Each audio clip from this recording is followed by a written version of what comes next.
end. Do you think the economy just in the end trumped everything? Yes, Excuse I the pun. think. I don't know how I managed to get a pun in there, but like, do you think in the end it was the economy, as you know, Bill Clinton was always saying? Yeah, and James Carville famously said it's the economy stupid. Yeah. I think it's the economy. I think it's the border. I think there's an impression, even if, you know, Vice President Harris was supposed to be the border czar, and we've had the worst immigration crisis in, you know, ever in American history, with over 2 million undocumented immigrants being stopped at the border since 2020. That's a huge issue for Americans. I also think you can't underplay and underscore the impact of the culture wars, particularly since COVID and a post-COVID time. That's why someone like RFK Jr. has been so significant in this election cycle, and I think his endorsement of President Trump pulled a lot of independents. That and Tulsi Gabbard's, former Congresswoman Tulsi Gabbard's endorsement has pulled a lot of people over. And I think there's just, unfortunately for her, there's this malaise with the Biden administration. He promised that he was going to be a president for everyone. He was going to heal the soul of the nation. And it was as chaotic as President Trump's administration, just in an entirely different way. And then I also think all the wars. I mean, the exit from Afghanistan, you know, the possibility of a war with China. There's just a feeling that there were no wars when President Trump was president, and I think a lot of people are scared about the possibility of that happening again. Now, when I think about your dad, yes, 2008 and all the rest of it. It's such a different moment. Well, that's really, I guess, my point. Such a different man, such a different moment. You think of everything he went through, prisoner of war in Hanoi, refusing to allow himself to be released early, all these things, and yet, you know, went through all that, stood for an election, ran in a campaign, told his own supporters who were insulting, you know, Obama, don't insult him, he's a good family man. Yeah. I mean, that goes viral every election cycle. Right, but it's like so far from where we are. I mean, what do you think he would think if he was sitting in this chair now about where America's got to? Well, he died in 2018, which is just 6 years ago, and he was heartbroken then. I'm almost honestly glad he's not alive to see how divided we are, because it's difficult to even exist in this. You know, just anecdotally living my life, going to the grocery store the past few days and doing normal things, the tension is palpable in this country. People are fighting, people are angry, people are scared to talk to their neighbors. I honestly, no matter who wins tonight, I'm just hoping that there's no violence, which is a whole new thing for me to think. I mean, we're in Washington, D.C. Around here, stores and restaurants are all boarded up. People that are going to, you know, wake up in the morning hoping that we're not, you know, I don't know, that a January 6th incident doesn't happen again. The fact that these are even thoughts that I'm thinking, we're in an entirely new time. And it's, you know, it's really depressing. I can't sit here and spin it for my friends across the pond. This is a very divided, an unfortunate election cycle. Megyn, do you feel that that Harris has been way too scripted and sort of cautious? I mean, Yes. your father had such a spectacularly joyous relationship with the press. You know, his Straight Talk Express was the sort of slogan on that bus, and yet we now see Harris so cautious. I mean, I've been at her rallies, they're identical speeches, very few spontaneous interactions with the press. Do you think that's a fundamental flaw in the vice president's campaign strategy? Yeah, not only do I think that, but it shows up in polling and data that there's a lot of Americans that feel like they still don't know her. Granted, she's only had 107 days to let the American public get to know each other, but I think she had a lot of misses. She did a lot of podcasts that seemed sort of scripted. She seemed... Alex Thompson of CNN and Axios just recently reported they sent the campaign a bunch of questions, and he called her the no-comment candidate because she couldn't answer or wouldn't answer many questions. I never knew what she was so scared of. Americans, you know, over half the country have such a distaste for President Trump that they'll vote for, you know, a potted plant over him. Right. And she had a real opportunity to win them over. And I do think she did the same thing that I think Hillary Clinton did and that President Biden did, that she sort of was scared of the press and didn't utilize it until the very last I mean, that's a view I share, and I really picked it up on the road, is just have a more open and spontaneous relationship with the press. You know, we're just wanting kind of interviews, we're wanting access, we're wanting to hear how she thinks, how she strategizes, and instead, you know, everything was on order queue. And famously, you know, in the friendliest environment possible, she said when she was asked about, her, you know, what she would do differently from Joe Biden, she said, well, nothing comes to mind. Perhaps, you know, a devastating few words for her campaign. Megyn, I mean, I'm not saying you're wrong, but you paint quite a bleak picture of where America is at this point, and I guess I could be wrong. Well,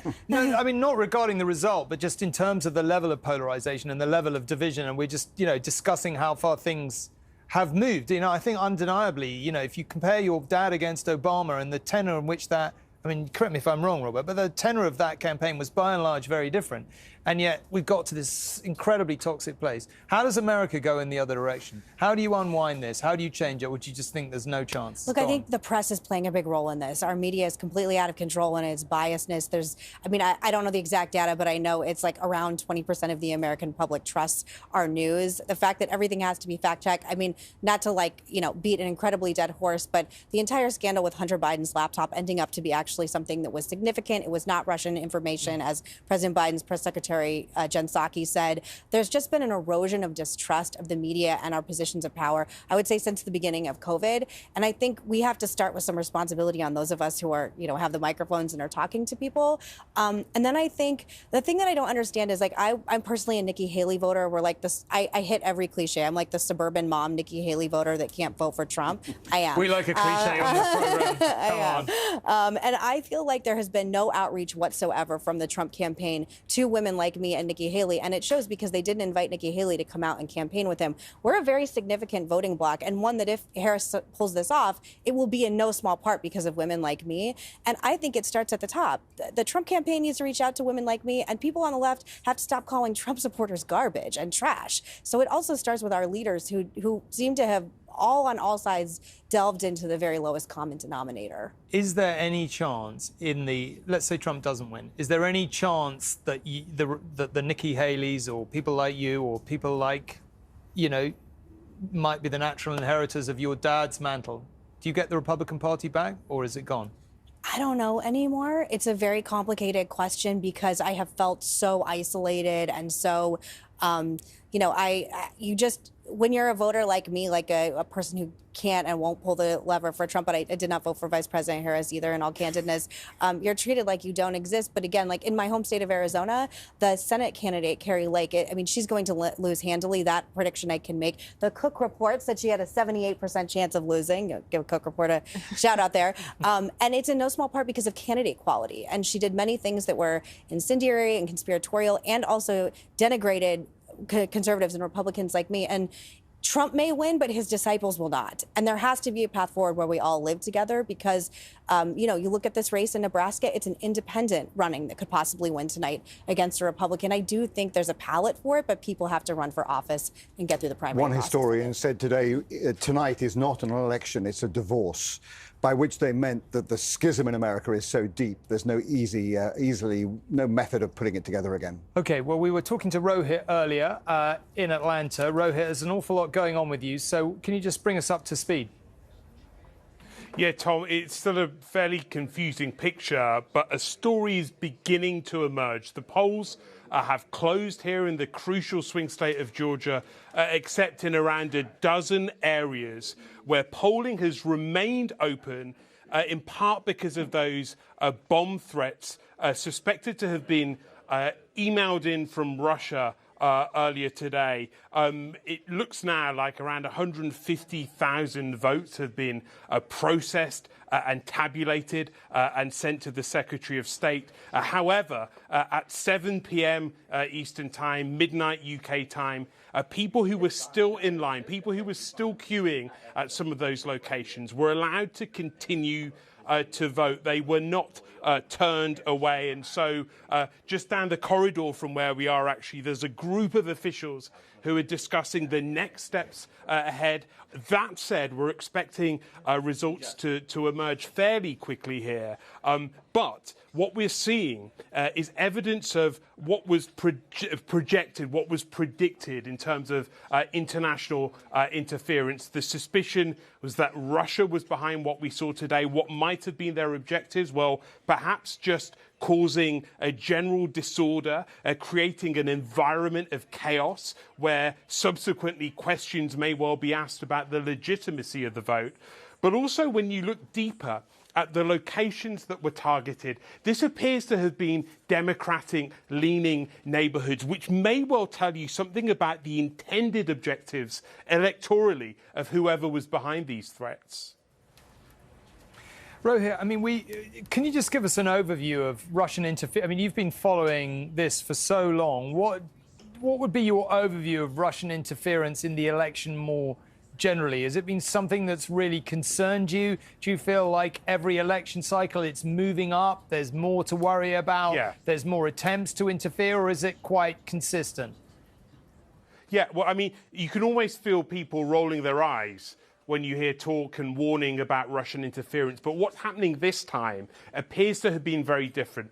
Look, in the last few days, we've seen videos popping up on social media, including one which appeared to feature a Haitian migrant voting multiple times illegally. The FBI came out unusually and called this out. They said that they believed this was fake.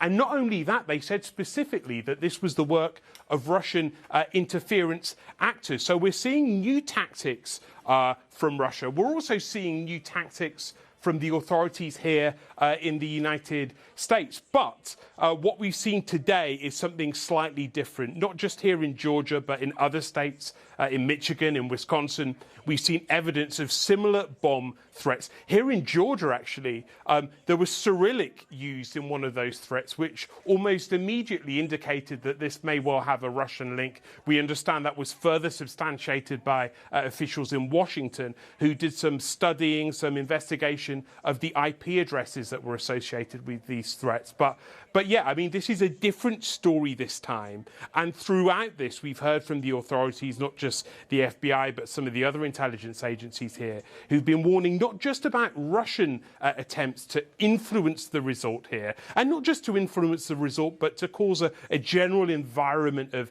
chaos, an environment of disorder, the sort of environment where people who want to question the result may well be able to say, well, yes, here is the evidence. But not only that, but we've heard a lot about Iran as well. And we had a warning from the FBI and the intelligence agencies just yesterday, who reminded everyone that there were suspected Iranian-backed plots against really senior officials in previous Trump US administrations, including the Trump administration. In fact, including John Bolton, who is one of your guests later on today.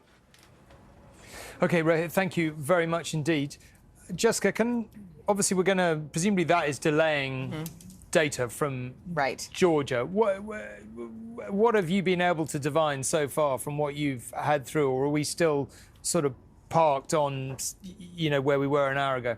Well, at least from the AP VoteCast data, which again does change and get reweighted as the votes come in, but we are seeing Trump doing far better with Black voters and particularly Black men, which we know is a demographic that the Trump campaign has particularly targeted, doing better with independent voters and even with white college-educated women than he did in 2020. Again, I caution this is very early data, and we're still digging into the numbers and different things.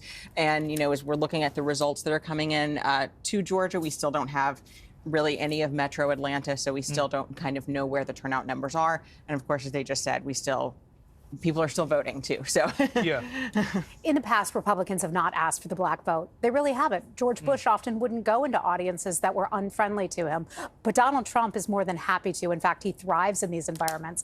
We would see him at a Bronx barbershop in New York where he was cheered on by Black and Latino men.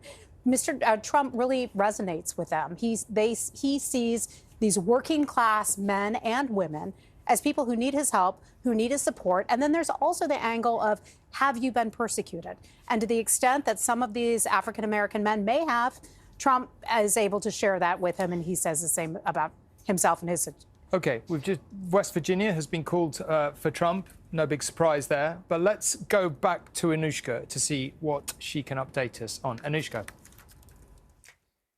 Hi, so I want to talk about that data that you've just been talking about. When the polls close in each of our swing states, we're going to get loads of fascinating data from the Associated Press through, as Jessica was saying, something called VoteCast. AP have spoken to over 115,000 people across the US in the past week about who they support and why. Their survey gives us insights into what is happening in each state based on gender, race, education and much more. But what's really important to stress, again, as you guys have been saying there, this is not results data. Hardly any real data has yet been counted in Georgia, but it does give us clues as to what might be happening, and importantly, why in each state before the actual results are called. And obviously, you've been talking about Georgia. It's the first big one where the polls closed. It's got 16 electoral votes. And let me talk about some of the data that Jessica was talking about there. But like I said, being very, very careful about it. So first, let's look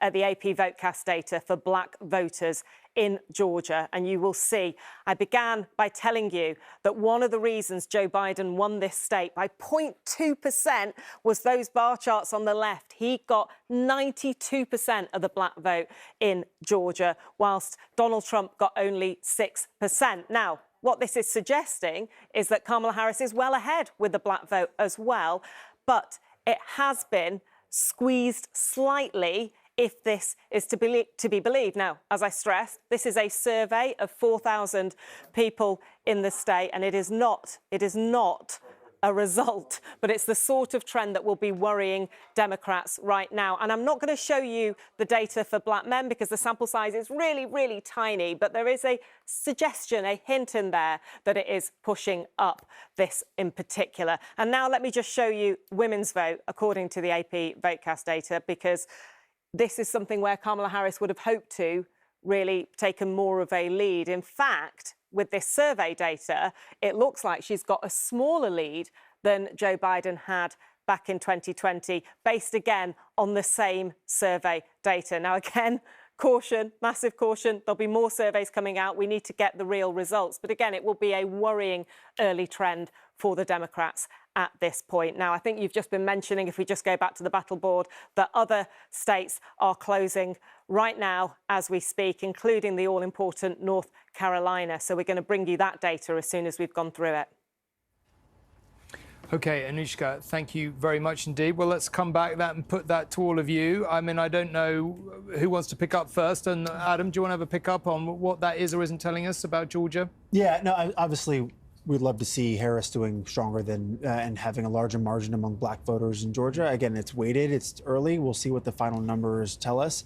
I think the question is, what is the margin for black women? And does that offset any potential pickups from Trump among black men? And is the number, just the raw votes of black women tally, is that far exceed what you're getting among black men? That's one thing that we'll have to watch throughout the night.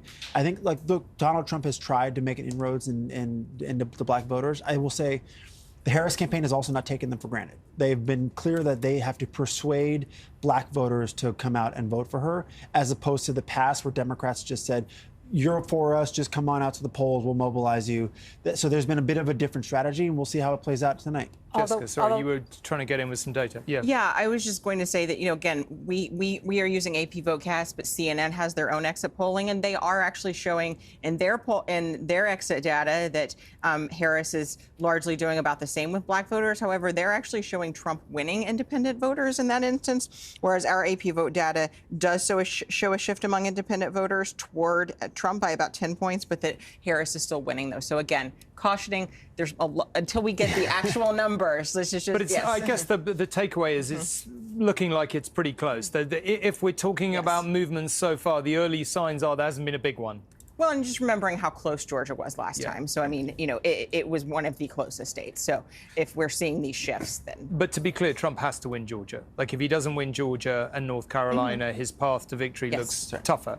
That's right. Fair to say. Adam, would you concede that the kind of Trump campaign has done well in projecting him, as Heather was saying, into these sort of barbershops in sort of the Bronx and rallies in Harlem and stuff? I mean, is there a kind of audacity there that you kind of, as a kind of campaign, sort of student of campaigns, you kind of somewhat admire that? I mean, Republicans have never done it. Heather's right. I mean, like, for campaign after campaign, you would never see a Republican candidate go into these neighborhoods and talk about how, like, why I want to vote for you. Now, I will say, Donald Trump has been famous in the black community for a very long time. It's part of, how many, rap lyrics have mentioned Donald Trump by name going back to when I was a kid. I still listen to those songs today. Is that true? Right? Yeah, I didn't know that. No, he's all over, right?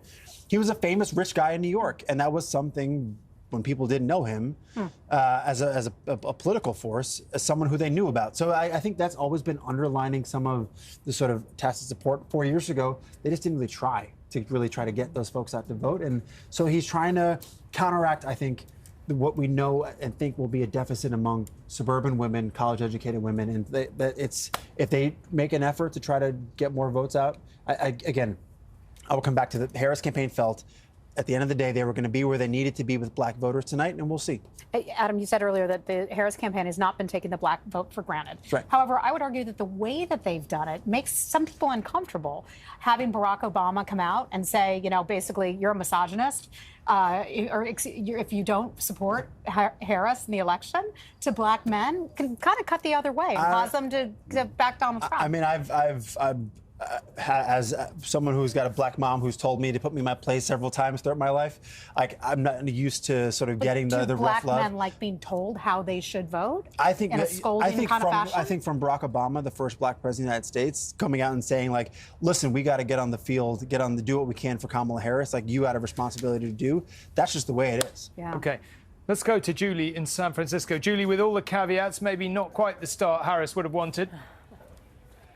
No, indeed. It's been really interesting listening into the conversations that you've been having there in D.C. I think you can see behind me it's a little quiet still yet, but this is going to be a busy spot later on because this is going to be a Kamala Harris watch party here in San Francisco at Manny's Political Cafe. And I think I can safely say that the anxiety amongst those who watch this for professional reasons too is mounting. Certainly, I'm joined now by Professor Jason McDaniel, who's Department of Political Science, San Francisco State University, Emily Hoven, opinion columnist from the San Francisco Chronicle, and also Dr. Amanda Roberti, who's a political scientist specialising in gender, race and reproductive rights. I mean, all three big issues right there on your specialist brief.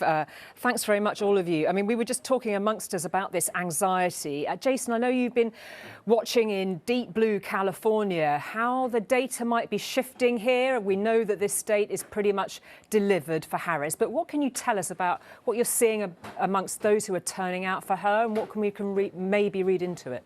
Although California won't matter too much to the presidential election, it will matter a lot to the control of the House. And we're seeing a lot of younger voters voting early and also on election day. There's some evidence of more women voting, if not in California, at least in some of the swing states. And so that might lead us to be good news for Kamala Harris, but there's lots of other data showing a very close election, so it's hard to say. Yeah, anxious times. And just to underline, there's some very competitive House races here in California. And without Congress, even if she is elected, she can't deliver what she wants to. That's right. There are at least 5 districts in California that were Joe Biden won them in 2020, but Republicans held them either in 2020 or 2022. Democrats are targeting those districts. Most of them are either heavily Latino or heavily Asian American. They are very California districts. They're going to be very close, and I think they probably will determine the outcome of the House and who controls the House. And we may not know for a week or two, though, given how slow California counts the votes. Okay, Emily, you've tracked Kamala Harris's political career here in San Francisco for many years. There'll be many people at the party tonight that will be cheering her on, but she's a pretty divisive figure in San Francisco, isn't she? Yeah, I mean, in some ways, she actually kind of represents how California, even though it is a deep blue state, there's a lot of interesting cracks and colors and divides in that, especially on policies like criminal justice, which have been top of mind for voters across the country. Kamala Harris obviously was a prosecutor. She faced a lot of pushback from folks throughout her career saying that she was too firm and not, progressive enough on criminal justice reforms. The past couple of years, they accused her of being a little bit too progressive. I think now we're kind of seeing her go back to her moderate roots and sort of embracing that rhetoric that I think, is needed to kind of bring the country together at a time when people are so divided on these issues. But yeah, I mean, a lot of politicians coming out of San Francisco, they're very battle tested. It's an extremely aggressive and crazy this is climate. A crucible for politics here, isn't it? Nancy Pelosi, Gavin Newsom, and we can go further back. We'll talk about that later. No, absolutely. And I think the phrase everyone uses is a knife fight in a phone booth. And I feel like since covering politics in SF, I've seen that. And you definitely have to be strong and you have to have a really thick skin to make it out. OK, Eleanor Roosevelt said it's all about the women. Amanda, is this going to be all about the women if the path to the White House is one that Kamala Harris walks? Yes, definitely. I think the gender gap in this election is supposed to be of historic proportion. So women are just voting differently than men. There's also a story here about women of color voters actually showing up for Democratic candidates across the board, but certainly for Kamala Harris at way greater margins, and especially when compared to white women who in 2016 showed up for Donald Trump. So we'll see how that plays out, although there's been some polling saying that there's some shifts in how white women have been voting and supporting Kamala Harris a little bit more. So we'll see those suburban votes and kind of things like that.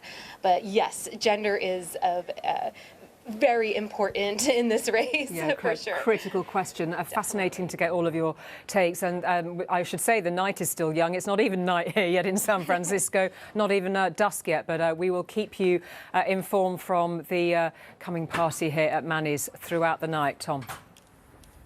Julie, thank you very much indeed. Well, as we've said throughout the course of this evening, people are still out there. They're still voting.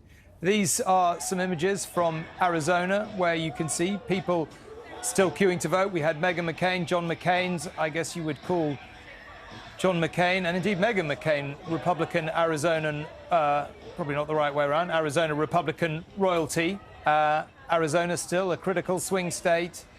Maybe a tougher call for Kamala Harris than some of the others, but let's see. But there they are, queuing up to vote. Still some way to go. Now, among the many celebrity endorsements Kamala Harris has received is that of the singer and actress Jennifer Lopez. She even spoke at one of her rallies in Las Vegas last week. At Madison Square Garden, he reminded us who he really is and how he really feels. It wasn't just Puerto Ricans that were offended that day, okay? It was every Latino in this country. It was humanity and anyone of decent character. You can't even spell American without Rican. This is our country too. That's cute. Well, earlier this evening, she spoke to us about the election. It's important for you to use your voice. Today's the day. For me, it was very important because I think that there's been a diminishing of certain, communities and certain people, and that's not really what America stands for. And so I was very keen to get out there and very, kind of particular with the message that I wanted to deliver personally to people because I know that's what I want to hear. It's like, you matter, you're important. You have the power. Go out there and use it. And I think sometimes we forget that. We think we're just one person, and we're not going to make a difference, but we are. And today, everybody is. So vote and go out there and, Thank you. We've got our fingers crossed. Jennifer Lopez there. I mean, a huge star for Harris, like Bruce Springsteen, like Beyonce, like numerous others. I guess the thing I have to ask all of you is, does it make the slightest difference? Inflation doesn't affect them the way it does everyday people. Well, I sometimes I don't know that it really helps. I mean, yeah, it gets a little attention. Media will pay attention to it, of course. It's a good headline. But I don't know that that really causes anyone to turn out to vote in the end. Does it annoy you if you're sitting at home and you're feeling like the economy isn't working for you and inflation is your daily concern? Does it annoy you, all these celebrities kind of like lecturing on you on how you should vote? No, I mean, I think it's just one other signal amongst a whole bunch of other noise in the campaign about what people should or shouldn't do. What I thought was powerful about the J-Lo piece was actually that it came right after this Madison Square Garden event where she could talk to Puerto Rican people directly and talk about why that remark from the comedian who spoke at his rally denigrated our people, who we are, and that coupled with a bunch of other celebrities who spoke to people in Spanish about why they were rescinding their endorsement from Trump. Again, could be a factor, but we'll see. It's early. Jessica. So we do have some actual election results coming in, not from one of the key states we're watching, but one that will tells us, I think, some significant things. So Florida, of course, the critical swing state in 2000, Florida has really receded from the competitive map. And it's actually the only state where Donald Trump increased his margin from 2016 to 2020. Florida, they actually count very fast now. So we have actually over 3/4 of the vote in right now.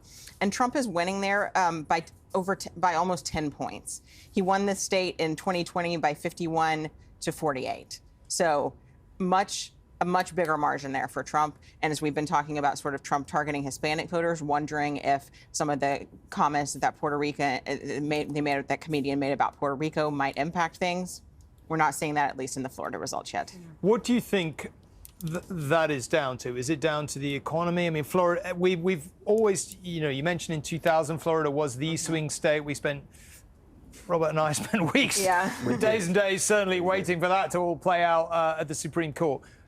It hasn't been competitive in recent cycles. There's a feeling that Florida's kind of almost ended up with a whole bunch of kind of micro issues of its own, becoming an ecosystem that doesn't bear any relation to the rest of America. So how significant do you think, if there has been a further shift to Trump, how significant do you think it is? I mean, that's a pretty big shift from his 2020 numbers. And again, that is now his home state where he is based. And we have seen that Republicans have had a better organization there as well. But, a lot of this comes even as we mentioned, sort of the states that also had an abortion referendum on there. The abortion referendum is at 58% right now to overturn that law. It has to hit 60% in order for it to pass. But we're seeing voters splitting their ticket there on the abortion. That doesn't necessarily mean that they're voting for the Democratic candidate. So just to be clear, the abortion specifically refers to abortion law in the abortion referendum specifically refers to abortion law in Florida. And what you're saying is people are voting for that, but they're not voting for Harris. Yes. Okay, interesting. Well, one thing we haven't talked about yet are the demographic shifts that have taken place in our country since 2000. So since COVID, a lot of Americans have moved out of their states in places like Illinois, New York, those colder states that were more restrictive with COVID, and they've moved to sort of the freedom states of Florida, freedom state of Texas, Montana, places like that. So there could be a bit of a shift in voters, those voters who are more prone to be Republicans moving to some states like that. You've seen a similar shift in some of like North Carolina and Georgia, where you see a lot of folks from Chicago, New York, moving, DC even, moving down to Atlanta, Raleigh, some of these key kind of, Raleigh in particular has a huge tech sector that is booming. And it really is creating a ton of jobs. And so that's an opportunity, I think, where more progressive folks, leaning folks, have moved from other places into these places where these jobs are, and that could be a difference maker in the polls tonight. Yeah, when we keep in mind that some of these states were won by just 20-some thousand votes, very, very narrow margins, having 75,000 people, for example, move from California to Arizona could potentially change things. I mean, we're also seeing that sort of demographic shift in terms of people's comfort level about being in a political environment that they kind of feel comfortable in. We've seen in Montana and in rural parts of Washington state, people moving out of the cities because they're regarded as too crime-ridden. I've spoken to many people in rural Washington state and Montana who have gone there because they want to be around fellow Republicans. So, it does all play into what our previous conversation was about how people are moving into their kind of comfortable, politically comfortable environments. They're in their own kind of silos. Okay, well, I'm joined now by Darrell Scott, who's an advisor, I guess you passed Darrell Scott, I should say, an advisor and friend to Donald Trump. I believe you've spoken to Mr. Trump today, is that right? And how did you find him? What's his mood? Is he optimistic? Well, yes, I was actually in line voting in Ohio. The lines were very, very long. The line I was in was about an hour and a half long. It was around 1:00 p.m. Eastern time. And I picked that time. I called him on his cell phone and he answered. And asked him how we exchanged pleasantries. I asked him had he had much sleep. He said, I knew he had got in like at 5 a.m. Eastern time, 5:30 a.m. I said, did you get much sleep? He said, no, I laid down for 20 minutes and I got up. He said, who could sleep in a time like this? It's too exciting. I got 1,000,000 years to sleep after this, but I can't sleep right now. And his mood was very, very optimistic. I told him about the length of the lines, and he asked me, was that indicative of the entire area? And I told him in Ohio, in all of the red counties, the lines were very, very, very long, and that was a good sign. They weren't as long in the blue counties, but in the red counties, the lines were out the door around the corner. Well, he hasn't necessarily got 1,000,000 years to sleep after this because he might well be back in the White House. I mean, do you worry? There have been a lot of reports from the campaign about how exhausted he was. He did look quite tired. I mean, who can blame him? It's pretty punishing on anyone being out on the campaign. Are you bothered about how tired and exhausted he appears to be? No, listen, Trump's exhausted is not the same as somebody else is exhausted. I mean, he did 5 events yesterday. He started in his 5th event it was past 2 a.m. in the morning. He's a guy that has never needed much sleep. He even said that, I heard him say that some years ago to on a reporter. I watched an interview of him about 30 years ago, and he was saying to the person that was interviewing him, he said, I've never needed much sleep. So to him, a normal night's sleep is 3 or 4 hours. So he's a little bit sleep deprived right now. I wouldn't say he's exhausted. I would say he was sleep deprived, but he'll catch up quick. He'll be all right. I believe you're going to see him in Mar-a-Lago tomorrow. If he does lose this election, I know that's a big if. We've got a whole night to play out before us. But if he does, will he accept the result? Yes, he will. I think he will. I mean, contrary to popular opinion, there was a peaceful transfer of power on January 21st, 2021. There'll be a peaceful transfer of power this election, one way or the other. Hillary Clinton stated that she believed that Trump had stolen the election in 2016, and she wasn't chastised for that.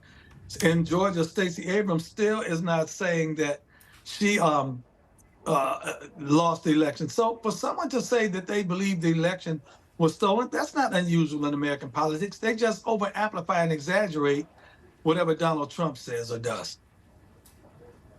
It is quite unusual to try to persuade your vice president, as he appears to have done, not to certify an election. I think it's fair to say Donald Trump went a lot further than anyone has, certainly in modern history, in terms of trying to contest an election. So I just want to be really clear. Are you saying that your advice to him is, look, if you've lost, let it go? My advice to him is if it was a free and fair election and he lost, let it go. If there's not any chicanery, I believe that there was election fraud in 2020. I believe it occurred on the mail-in ballots. I really believe that. And so if he believed it strongly enough, that he challenged it. And I was in agreement with his challenge. And so, you know, you have Jamie Raskin right now. He's a sitting congressman, and he already stated that if President Trump wins, the Democrats will not certify the election. Now, that's coming from the Democratic side right now. And nobody seems to have an opinion about that. But he has stated that. He said if Donald Trump wins, we're not going to certify him.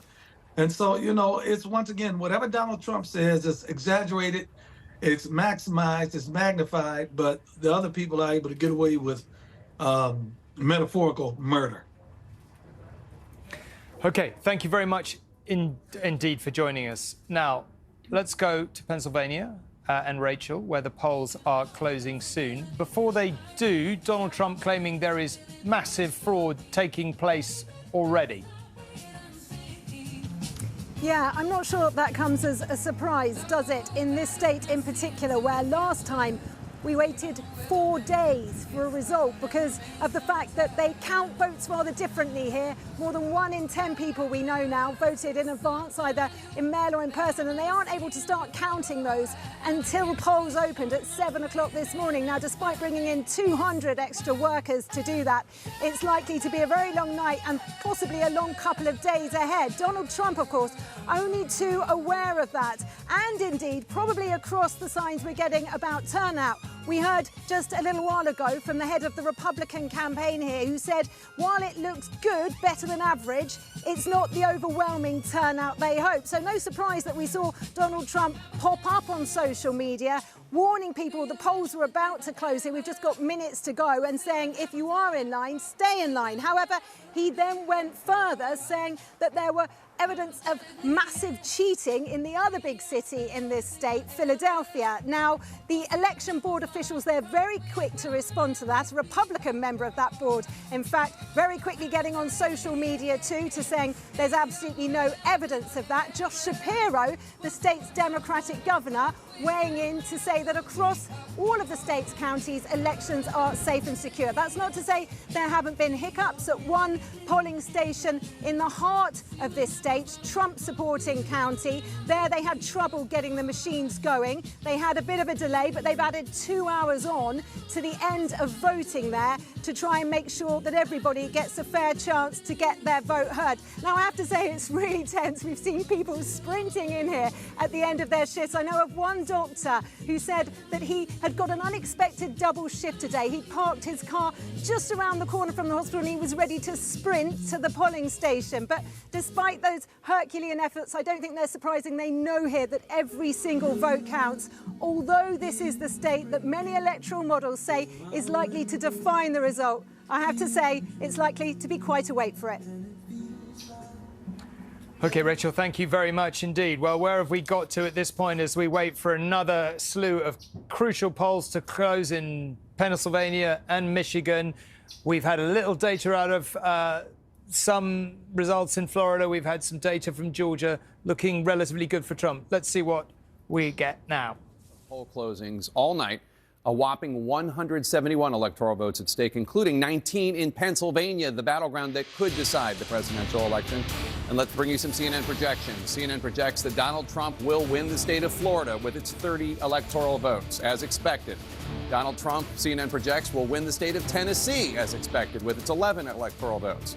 Missouri will go to Donald Trump. Missouri, as expected, will give Donald Trump 10 electoral votes. Here are two more projections for Trump. Alabama, CNN can project, will go to Donald Trump with its 9 electoral votes. And Oklahoma, CNN projects, will go to Donald Trump with its 7 electoral votes. We have some projections for Kamala Harris as well. CNN projects that the Commonwealth of Massachusetts, with its 11 electoral votes, as expected, will go to Kamala Harris. CNN can project that Maryland, as expected, with its 10 electoral votes, will go to Kamala Harris. And CNN can project that the District of Columbia, with its 3 electoral votes, can go to Kamala Harris. Here are the states where the polls just closed, where we are not prepared to make a projection. They include Connecticut, Delaware, Illinois, Maine, Mississippi, New Hampshire, New Jersey, Pennsylvania, and Rhode Island. No projection in any of those states. OK, there we are. No surprises whatsoever in the likes of Tennessee going for Trump, and equally well, no surprises in the other direction. Jessica, maybe the easiest to come to you first to see what you do and don't read into where we've got to. Yeah, I mean, my home state of Tennessee, they're heavily for Trump. You know, again, we're getting some of these states in. One thing that, my team at Cook Political Report is flagging, so Virginia also closed here in the D.C. suburbs. Loudoun County, it was historically more of a Republican county. It's moved heavily toward Democrats recently, and we have almost all of the vote in there. And we are seeing a slight shift toward Trump there, which, again, could be a harbinger in some of these more suburban counties where Harris was hoping to make headway. So, for instance, Biden won it with 62% of the vote in 2020. Harris right now is only at about 57% of the vote. We had a governor's election where the governor Youngkin actually won there in 2021, flipping the state. And the Democrat there got 55% and went on to lose there. So, again, if we're seeing closer numbers in some of these counties, that could kind of be a little bit of a canary in a coal mine. Again, very early, but this is also a county, like I said, it's here in the Washington, D.C. suburbs. There was very much a backlash during COVID about school closings there. That's something that Governor Youngkin was able to really ride to that surprise victory in Virginia in 2021 as well. No surprise about Florida, obviously, I guess, in terms of what's been going on down there. You mentioned that the results seem to be moving in Trump's favor, but there were some people who were saying in the course of the election campaign, I don't think very credibly necessarily, that Florida might be in question. I don't think any of you ever thought that. Right. No, I never thought Florida was in play. It's a testament to how much politics has changed in America. I mean, that was the swing state of swing states for decades. I think that is, in many respects, reaction to the pandemic and what happened, over the last couple of years, and we'll have to see if the abortion referendum does move over 60%. It's looking a little close right now. We'll have to watch.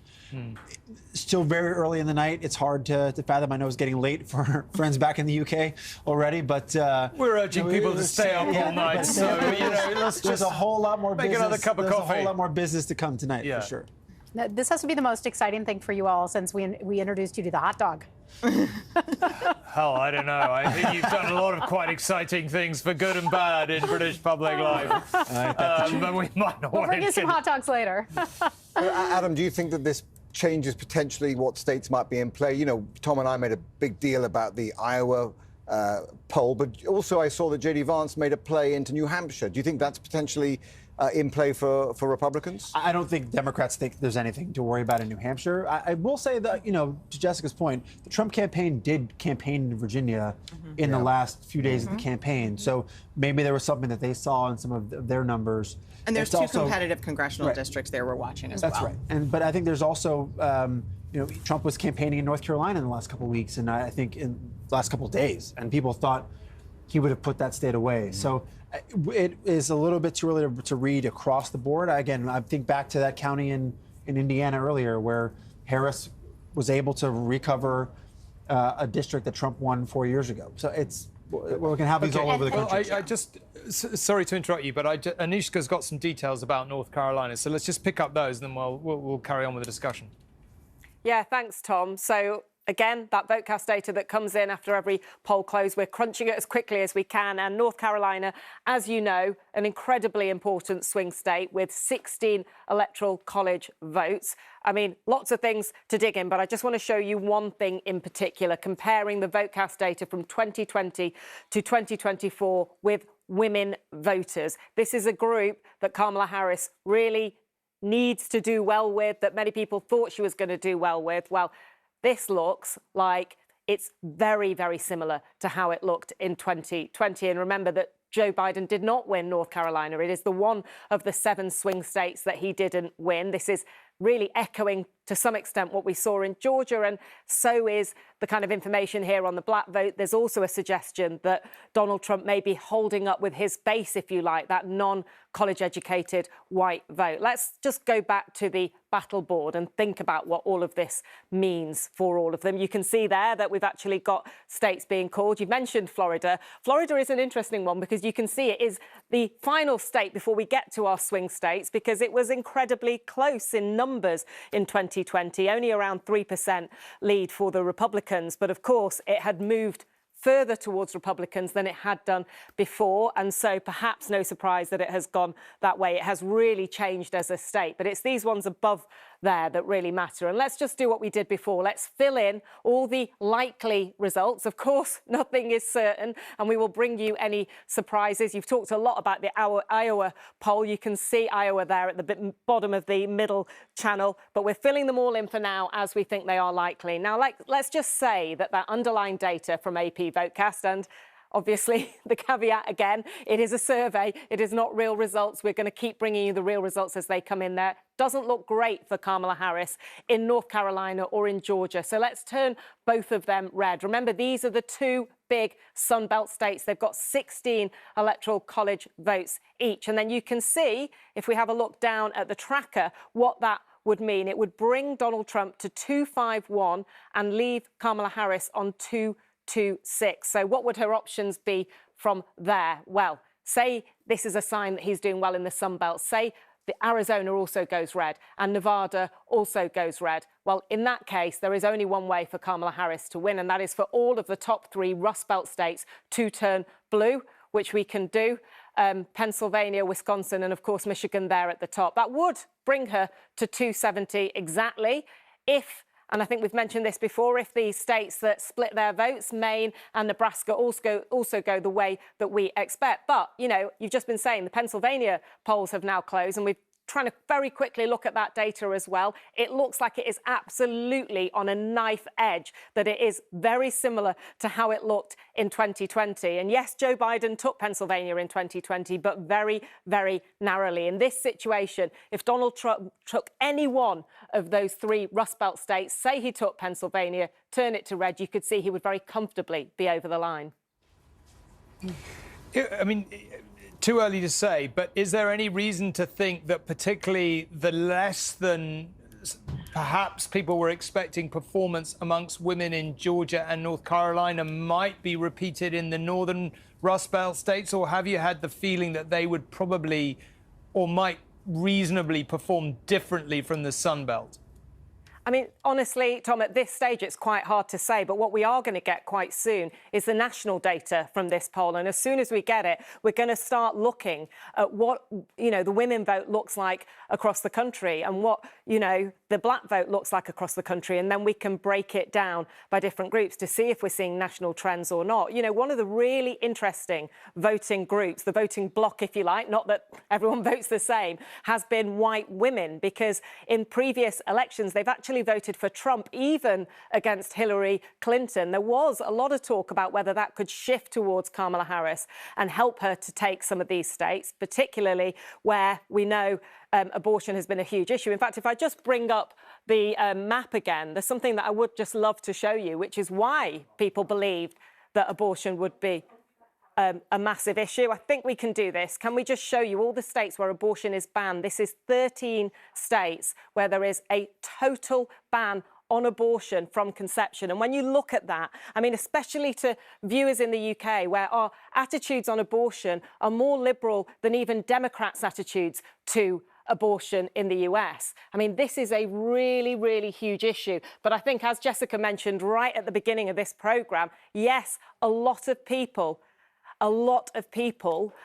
have said that abortion is a motivating factor, but a lot more said that the economy was a motivating factor. And on that, Donald Trump was in the lead when it came to that national poll. And I'm being told as we speak that it does look like Donald Trump has done, maybe ahead with white women across the country. OK, Nisha, we'll come back to you in just a moment. Heather, you want to chip in? Yeah, just a few thoughts on Pennsylvania. Biden won Pennsylvania by just 21,000 votes. Trump beat Hillary by less than 1%. So that is how key and crucial this state is. It's such a diverse state. You've got urban areas, you have rural areas, you have Trump trying to get all those voters there to turn out for him. The mail-in ballot counting doesn't start actually until today, so it could be a little bit of time before we start to see the results out of Pennsylvania. But this is the state. This is the key state. 19 electoral votes. I just can't overstate how important it is. We're going to be waiting. We're going to be sitting right here until Saturday. We want your viewers to stick around. Adam, chip in. Tell us we're not. The one thing I have been talking to the Harris campaign within the last hour, they feel that the Puerto Rican and the Hispanic vote in Philadelphia has been strong. It's early. Who knows where we'll end up on election night? But they are encouraged by what they're hearing out of the Hispanic vote in Puerto Rico. The Hispanic vote in Pennsylvania. OK. Well, I'm joined by Ali Dagher, a Lebanese community leader in Michigan. I don't know whether you picked up on what we were talking about there. We were just talking about Pennsylvania, how potentially close it is. Let's not take Michigan for granted. We don't know which way that's going to go yet. What's your feel on the ground? There was a strong sense that amongst Arab Americans, Kamala Harris was potentially going to struggle because of the attitude of the administration she's been a part of. Where do you think it has ended up in Michigan? I think it's going to be a very close race as predicted. At the end of the day, it's going to come down to different categories of voters that'll be out.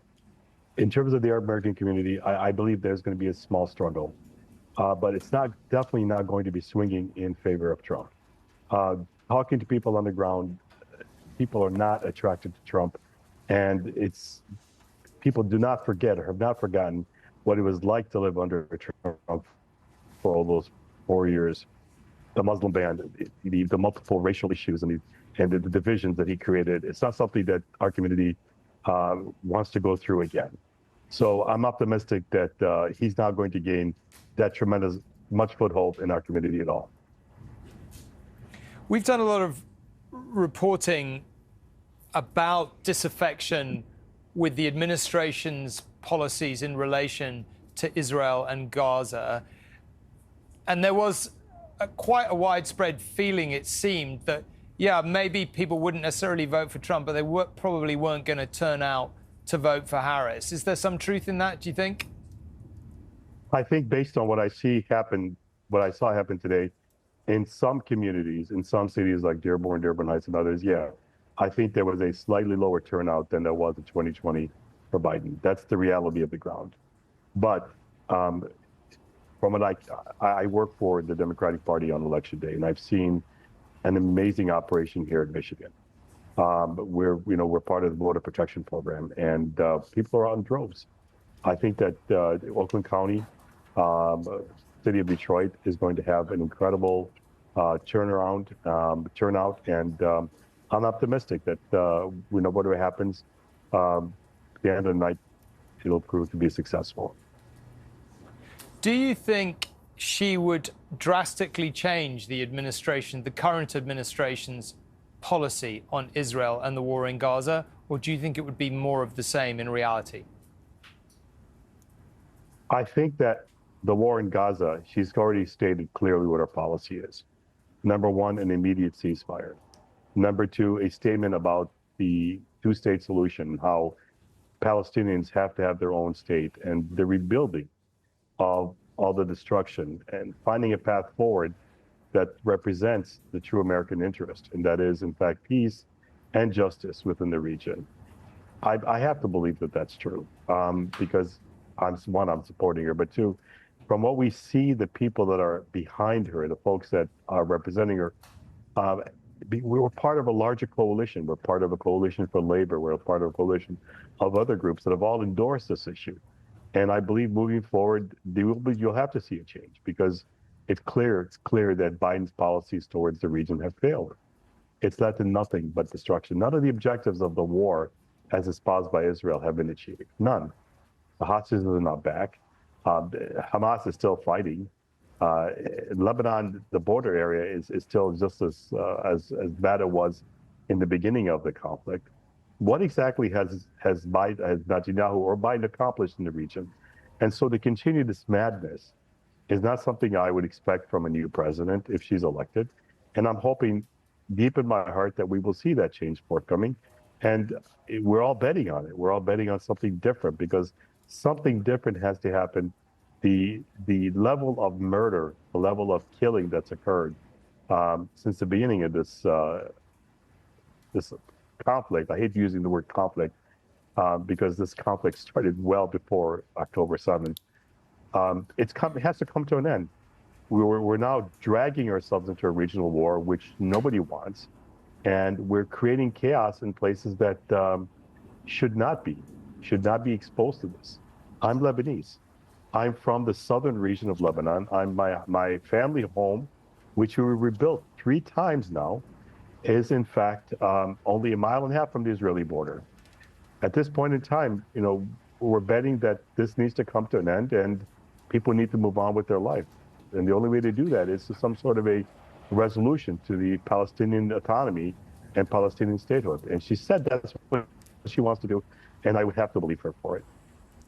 Okay, thank you very much indeed for giving us your time. I've got lots of people who want to come in here. Well, I was curious about Heather's point of view I on think this. it's fascinating, and what the gentleman was pointing out was really the conflict in the Democratic Party about the Middle Eastern policy under the Biden-Harris administration. He, a Democrat, criticizing the current policies, which Kamala Harris would continue, or she said she would basically continue those.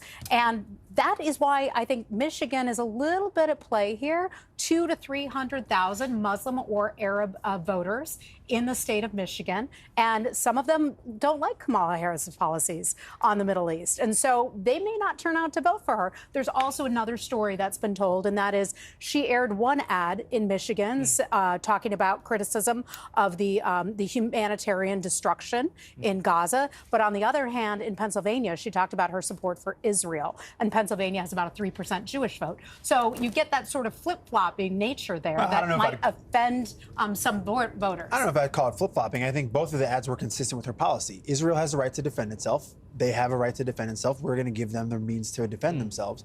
But we also are going to speak about what's going on in Gaza and the push for a solution that allows the Palestinians to live with some dignity and a two-state solution. That is part of the policy. Did Harris not need to say something different from Joe Biden? Did she not need to say that weapons would be conditioned on certain Israeli actions? I mean, just this sort of parroting of the Biden position failed to distinguish her and raised her humanitarian credentials. You can't just say, like Harris did, look, that she feels empathy. It wasn't an earthquake. It's an ally of America. Engaged in that conflict and causing it. So, what should Harris have said? It is very easy to sort of armchair quarterback that from here. There's one president at a time. Yeah. And she is the vice president still supporting the president of the United States. So she had to be loyal. I mean, we have one president at a time. His policy, his decision was to continue that support. I think it is unrealistic to expect that she would, in the campaign, try to distance herself from the president on that issue. But she has spoken eloquently and passionately about the plight of the Palestinian people. That is, I think, what I heard from folks who were on the ground in Michigan. People heard the difference in tone, and that mattered to people. And you heard from the guest right there, he still supported Joe Biden. Okay, well, one question Emma has been looking into, and which has hung over this election since Kamala Harris replaced Joe Biden at the top of the Democratic ticket, is whether America is ready to have its first female president. Since the days of the Founding Fathers, America has seen itself as a global leader. But the walls of history tell that when it comes to female governance, the US has neither led nor followed. All 45 presidents so far male, and until Barack Obama, all white. Soon we will know if America has the courage to break with 236 years of history and opt for a female commander-in-chief. Misogyny is still strong in the U.S., and we're seeing that in the campaign. Racism is definitely strong in the U.S., and we're seeing that in the campaign. Voters think that a woman is weaker on the economy, whether she's a Democratic woman or a Republican woman. They think that men are stronger on the economy. And then voters right now, very, very worried, even if we respect her, even if we think she's strong, even if we think she's the most qualified, will foreign leaders respect her? What will happen if foreign leaders won't even shake her hand? The first woman who tried and failed to secure the Democratic nomination for president was Margaret Chase Smith in the 1960s. She cited the objections to her gender being part of the reason why she decided to stand in the first place. So because of these very impelling reasons against my running, I have decided that I shall. In the 70s, Shirley Chisholm, the first black congresswoman, tried again, but without success. The majority of the delegates were men, white men, 50 years of age and over, and that certainly is not reflective and not representative of the multifacetedness that makes up America. It would be 2008 before another tried. Hillary Clinton's thwarted bid for the nomination, and then 8 years later the presidency, seemingly affirmed the belief that America is not ready for a woman leader. I know we have still not shattered that highest and hardest glass ceiling, but someday someone will, and hopefully sooner than we might think right now. I accept your nomination to be President of the United States of America. Kamala Harris has chosen not to focus on her gender or race in this campaign, presenting herself as the best person to run this country. But her gender is part of the calculation for voters. I can't believe it's this close when people compare the two, but I really think the big thing is men are afraid to vote for a woman. A lot of people think women can't handle a lot of things because we're emotional creatures, but I'm not really sure how it would go to have a female president because we've never had one. The pushback against her mostly being a woman is annoying. I'm like, look at her policies. Like, look at what, you know what I mean? Like, read for yourself. Don't go by what's on the internet. This election pitches a female against a felon. Kamala Harris. As the United States appoints its 47th president, this country must decide which is the most palatable. Good evening. We are looking. Well, I'm joined now by Dana White, a former advisor to both Donald Trump and also John McCain. Dana, thank you very much indeed for joining us. I mean, looking at that report by Emma there about whether the glass ceiling is finally going to be broken tonight, is there a little bit of you that would like to see Kamala Harris? I know you're no fan of hers, but would you like to see that glass ceiling finally broken? I'd like it broken by the right woman. That's what I'd like. I think she has done very well in the California Democratic machine, but the world is on fire. And something I think your viewers would appreciate, she's no Margaret Thatcher. She's no Golda Meir. And I think you have to look at her policies, or the lack thereof, or the lack of clarity of how she would be different, And I think people are looking at that. I think they are truly, it's like Clinton said, it's the economy, stupid. It matters. And she hasn't articulated a message that's really resonated. And to this day, I feel like in the last few days I've gotten to know her better. And it's very unfortunate she's had a very short time, but she did have 3.5 years for a president who was advanced in age. And she said she wouldn't do anything different. Look, we don't know what's happened out there tonight. Of course, it's too early to say. What data we do have suggests that perhaps Donald Trump has done slightly better than Joe Biden did amongst African Americans generally, men perhaps in particular. It looks, again, in the very early data that she hasn't necessarily done as well as some people thought in terms of the gender split.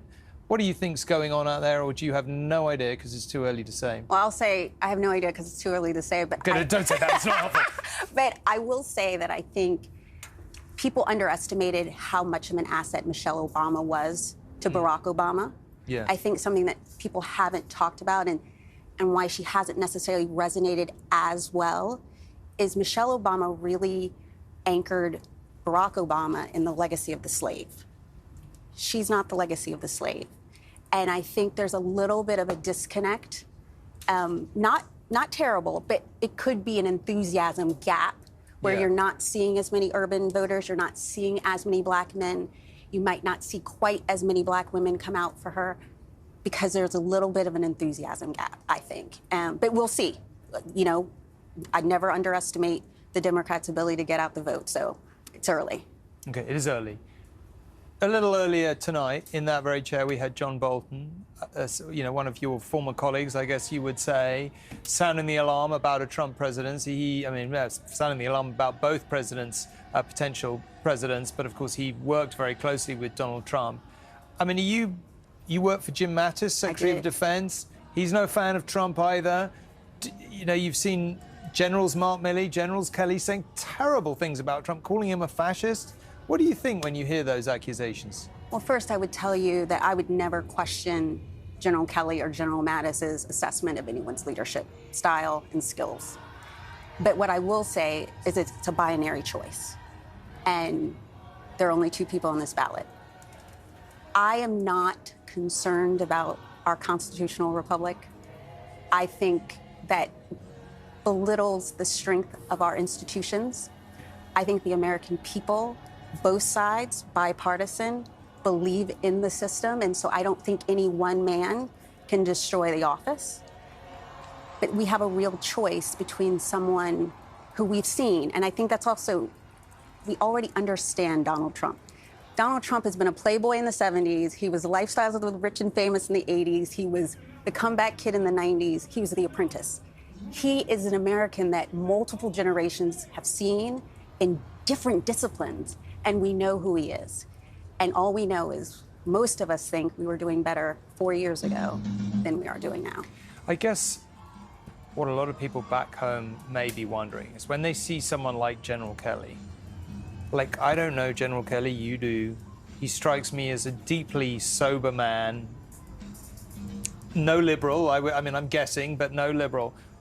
Why would he go to the effort and the risk to him, you might say, of speaking out in those extreme terms, calling a man a fascist, saying he's a threat to America, unless he believed that word to be true? And given your evident respect for him, why do you not take that more seriously? I think that General Kelly has his opinion, and let me be clear, he was with him day in and day out. General Mattis was with him often, very often. But at the end of the day, and I respect both of their opinions, I left with Secretary Mattis. I was the only one in the department to leave with Secretary Mattis.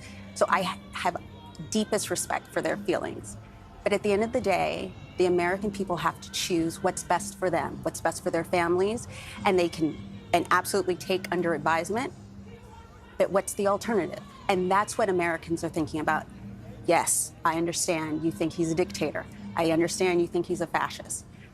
But I just went into a ballot box with two choices. It's either Kamala Harris or Donald Trump. And I think it's too early to tell where America will stand on that.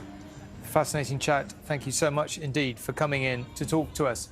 Now, you're looking there at, I think, the Kamala Harris watch party, which looks like it's getting pretty lively already. Still very early to see which way that party's going to go. It's always terrible on nights like this.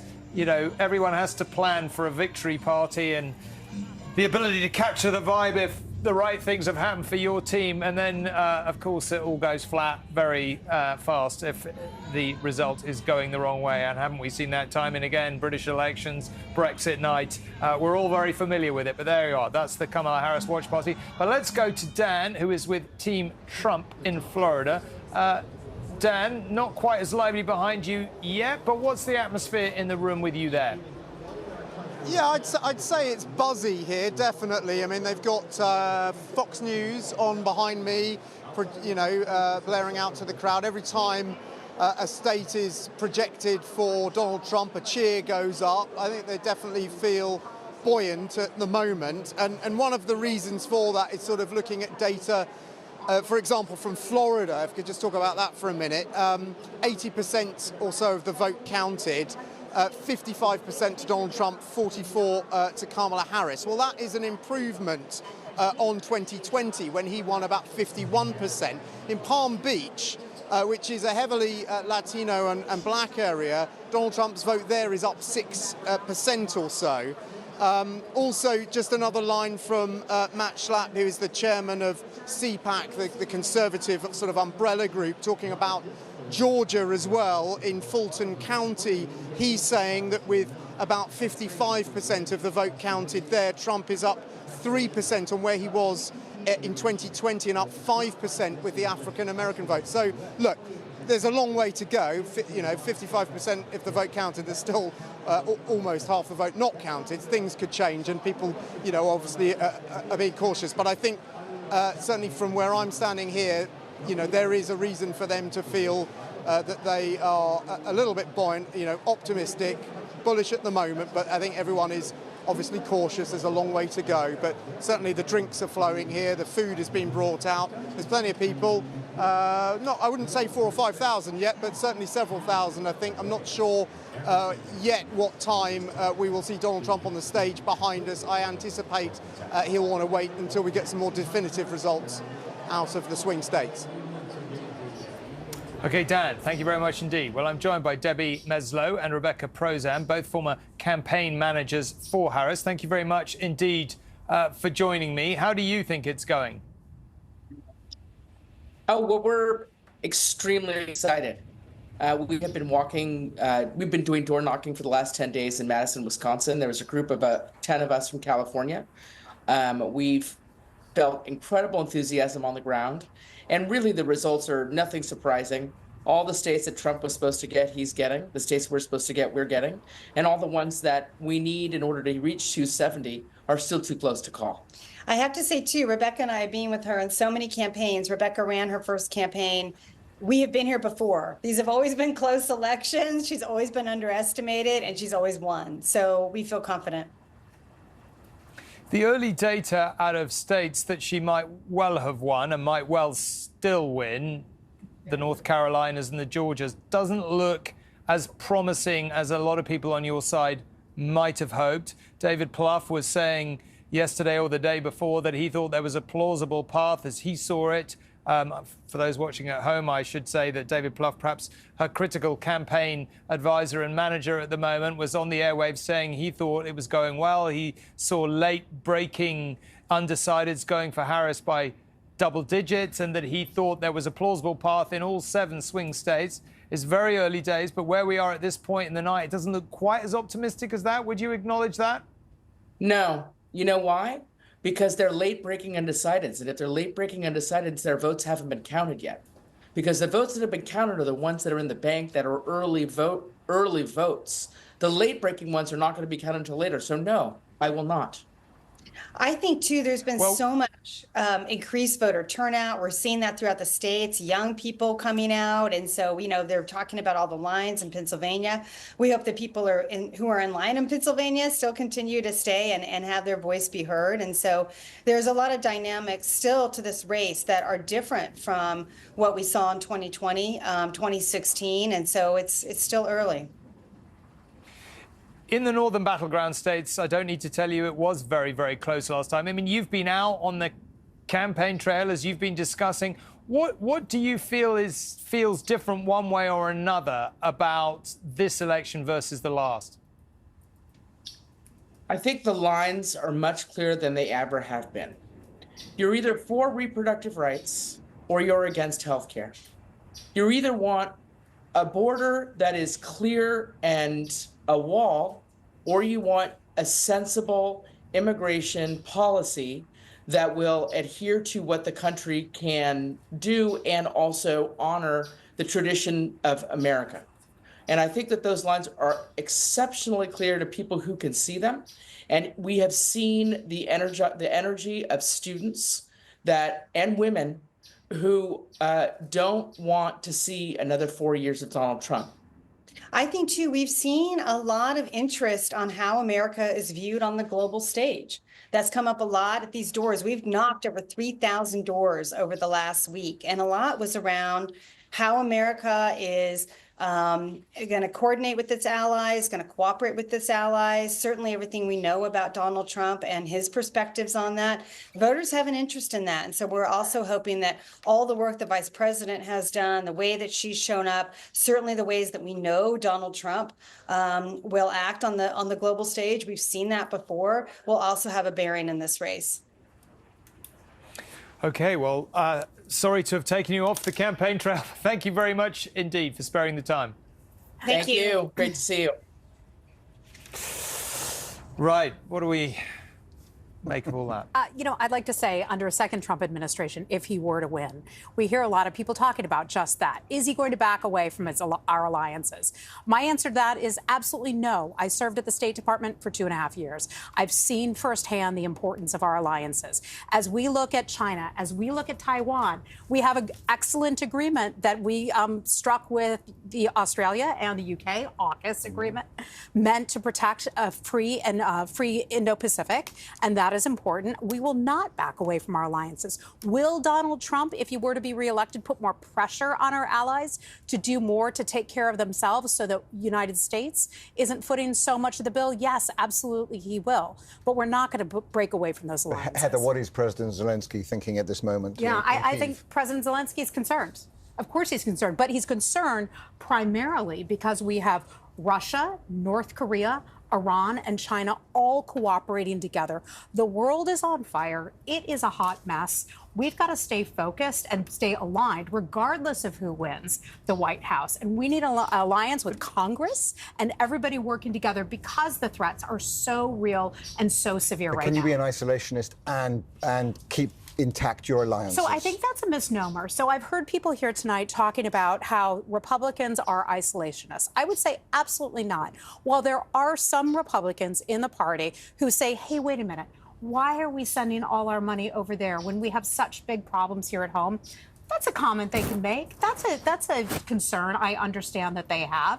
But we have to make sure that we're not sending our troops into additional wars around the world and stoking those things. So I think you can do both at once. It's a smaller percentage of the Republican Party that is isolationist. But Heather, you were in the State Department. It's not impossible you might be back in the State Department if Donald Trump is back in the White House. Would you not be concerned that on, one of arguably that we can debate which is the biggest, challenge to the world order, if you want to put it that way, challenge to the democratic way of life. And a lot of people would say it's Vladimir Putin in Ukraine, and Donald Trump is absolutely clear. He's going to effectively cut the rug from underneath President Zelensky on day one, isn't he? Isn't that what he's saying? I don't think he will. He said he could resolve it. I don't think he can resolve it as quickly as he indicated he could. He has had a decent relationship with Putin.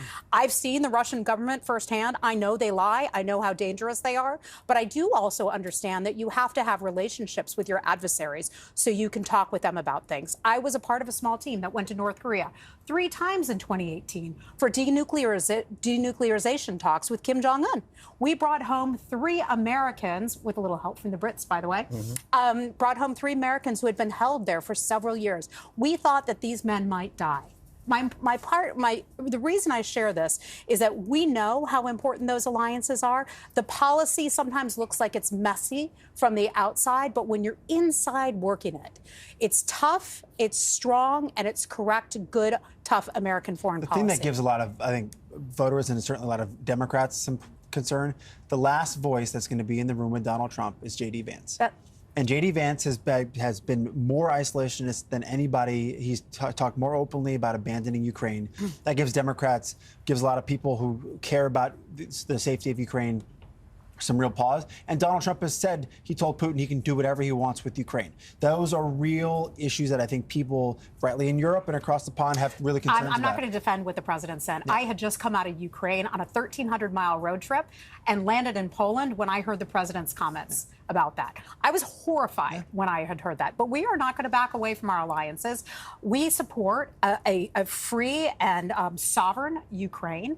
I think Donald Trump is just concerned about the amount of money that we are sending to Ukraine and not wanting to get the United States into another what he calls endless war. OK, let's go back to Julie at that watch party in San Francisco. Julie, very safe Democrat seat there, but you have some Republican guests with you.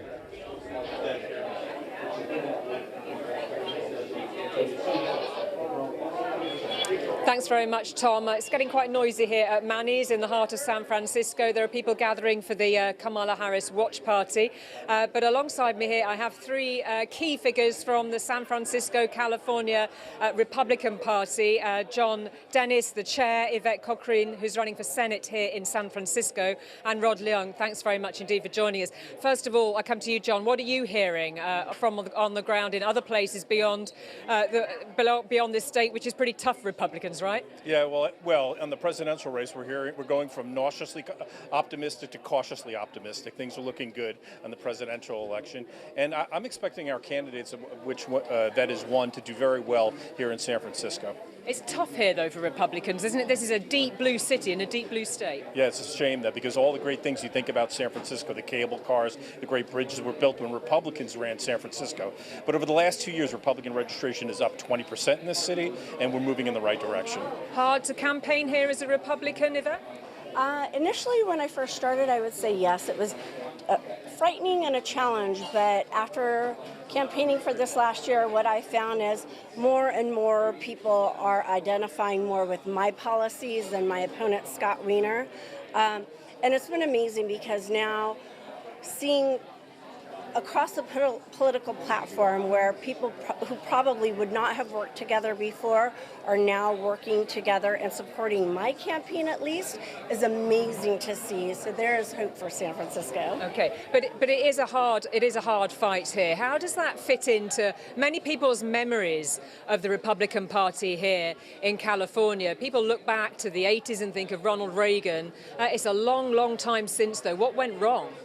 Well, I think it's changing demographics. The priorities of the voters has changed. We had Governor Reagan, then we also had Governor Deukmejian, we had Governor Wilson, then we had briefly Gray Davis, who was a Democrat who was recalled, and then we had Governor Schwarzenegger. So it wasn't just all the Reagan years and then Democrats afterwards. But it's difficult, isn't it, when you've got someone like Governor Schwarzenegger coming out very firmly for Kamala Harris? Not too surprising. He's sort of a regimist, Republican. He's drifted away from his Republican values, and a bit sad. But we have those folks in the Republican Party. Well, but what's interesting though is you have Bobby Kennedy with Donald Trump. You have Tulsi Gabbard with Donald Trump. You have a lot of people coming across from the political spectrum to join Donald Trump. But there are issues here, clearly, in San Francisco and in California, not least undocumented immigration, that actually presumably play well for Republicans in this part of the world. It does, and all of and California has lots of ills, and all of them are owned by the Democrats. There's not one Republican in Sacramento you can blame on the problems in California, or in San Francisco. There's not one Republican in City Hall you can blame San Francisco's problems on. Yeah, it's a big mix, isn't it? Rod, what's your point? What's your view on that? Well, what John says is basically true. You can't blame the Republicans for something that they had no position, they had no influence, basically something that they didn't do. This is the problems that we face in San Francisco as a city, at least locally, it's Democrat on Democrat. Okay, thank you very much indeed for joining us, Rod Long, Yvette Cochrane and John too. Thanks very much for coming to us. And here's from Manny's in San Francisco. Back to you, Tom. OK, Julie, thank you very much indeed. Well, let's go to Emma, who is with the Harris campaign in Washington. Emma, things in Georgia not looking that brilliant for Harris so far. Well, the situation in Georgia is certainly going to cause a degree of concern, and you can see the ripples going around the room here when those figures started to come in. What's interesting about Georgia is when you look at the figures, and of course we've not got all the votes counted yet, Kamala Harris is not putting on the number of votes that they might have expected in the female population. She's going about +7. Joe Biden in 2020 was +9, so that's less than they would have hoped for. And bear in mind that the female voter is somebody she's really fought hard for over these past months, not least because she believes that she can really resonate with female voters over the issue of reproductive rights. And one of the big campaign pushes that the Democrats had during this election was that this is a secret vote, appealing to women, trying to say to them that it doesn't matter what your family think, what your partner, your husband, your other family members see the way to vote as. You can go and cast your own vote in private and nobody will ever know. So it seems that that message hasn't resonated in the way they would have wanted it to in Georgia. But talking to people about Philadelphia, of course that's Pennsylvania, another key state, they seem to be feeling more optimistic. They say that they're looking at a very positive outcome in terms of younger voters, the Gen Z group that they've really tried to target, and also Puerto Ricans seem to be moving closer to the Democrats' position. And it seems that that terrible joke that was cracked at the Trump rally a couple of weeks ago seems to have really affected that Puerto Rican vote, if the Democrats' assessments are to be believed this evening. Just going back to Georgia, it's worth remembering that Kamala Harris can do this without Georgia, but Donald Trump really needs that far more than she does. So I think there'll be great optimism there this evening. Just listening to everything going on behind me, you'll realise that the atmosphere here is really building. We expect that Kamala Harris will join this group of people who are made up of loyal supporters who are just normal people who've been busy getting the vote out over the past months, and also those big Democratic donors that want to be here on this evening. She's having dinner in central Washington this evening and then will be heading here to Howard, her former university, while she watches the results come in. OK, Emma, thank you very much indeed. And we're only about 15 minutes now from another slew of polls closing in places like Arizona. But let's go to Anushka, who has some data on how Harris is doing with the crucial groups of Black and Latino voters across the country. Thank you, Tom. We have now got quite a lot of national data from the AP Votecast survey. I mentioned earlier that it's a very big national poll, but also big enough for us to look at what was going on in different states. The sort of things Emma was just talking about, we immediately saw in Georgia when that data started to come out. But let me talk to you about First Black Voters, a group who Kamala Harris really needs to at least be as far ahead with as Biden was, or perhaps further, but this is not looking good for her on a national level, according to this survey data. And I remind you again, it is survey data, it is not results. But look at the lead that Joe Biden had with Black voters back in 2020. This was a very big part of his victory. Look at that, 91% to 8% to Trump. And I just want to be absolutely clear. It looks as if Kamala Harris has won over this group way ahead of Donald Trump. But these small differences make a massive difference in an election that is going to hinge potentially on tens of thousands of people in a few states. So this would suggest in this survey that she has slipped back by 10% with this group to 81%, while Trump is making gains, according to this, has gone up from 8 to 15%. And you mentioned Latino voters as well. Let's have a look at what that looks like in the AP Votecast data. So here again, we're seeing it squeeze. It looks like Donald Trump has done well with another minority group. You can see Joe Biden had this big lead, 63% to 35% back in 2020.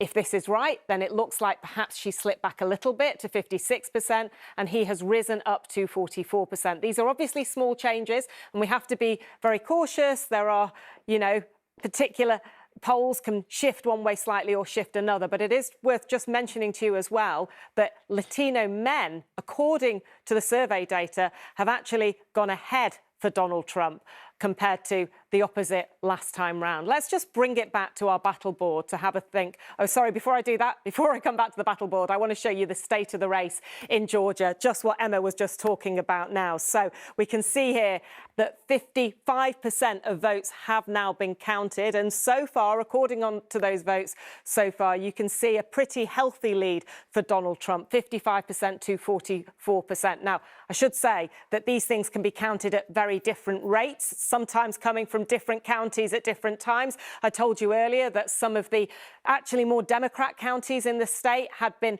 kept open for longer, so perhaps some of those results haven't come in yet. And I think Jessica is the expert on this, and I've been listening to her talking about the caution we need. But obviously, Georgia is not looking good at the moment for Kamala Harris. And if I now bring us back to the battle board, we can just have a look at what that might mean. You can actually see some real results coming in as they are actually called. But let's do what we've been doing through the night. Let's fill in the likely results as if they are going blue to the Democrats and red to the Republicans. That brings us to 226 for Kamala Harris and to 219 for Donald Trump. And now what I'm going to do is I'm going to fill in this middle column as it looked in 2020 to just show you what that Joe Biden victory looked like. So if we turn blue, Michigan, Pennsylvania, Wisconsin, Nevada, Arizona, Georgia, and then red for North Carolina because he did not win North Carolina. Donald Trump narrowly won North Carolina. You can see at the bottom that in terms of the electoral votes, even though, as I said earlier on, there was only 43,000 votes in it, he was 303. He was 33 electoral votes beyond where he needed to be, which means that if this time round the Democrats were to lose that Sun Belt, if they were to lose Georgia and it was to go red, if they were to lose Arizona, it would also go red. And if they were to lose Nevada going red, that would still be a victory for Kamala Harris. I'm leaving North Carolina red there. I should say we are also seeing the count data for North Carolina, and it is on an absolute knife edge at the moment on the basis of what we can see. So she would need to win the Rust Belt. And earlier, Tom, you were asking me, could there be differences between the Rust Belt and the Sun Belt? One thing just to say, and we'll bring you the detailed data as soon as we've dug it all out. In Pennsylvania, that divide between college-educated and non-college educated is looking quite similar at the moment to 2020. And in 2020, Joe Biden did win Pennsylvania. He actually won it by around 80,000 votes, 1.2%, quite narrowly, but he did win. So the Democrats will be hoping that perhaps there is still a route to victory if they do lose out in the Sun Belt. But obviously, a very long time to go on all of this. OK, Anushka, thank you very much. Now, Jessica, can I put that to you? Just looking at all that, are we right to basically think, I mean,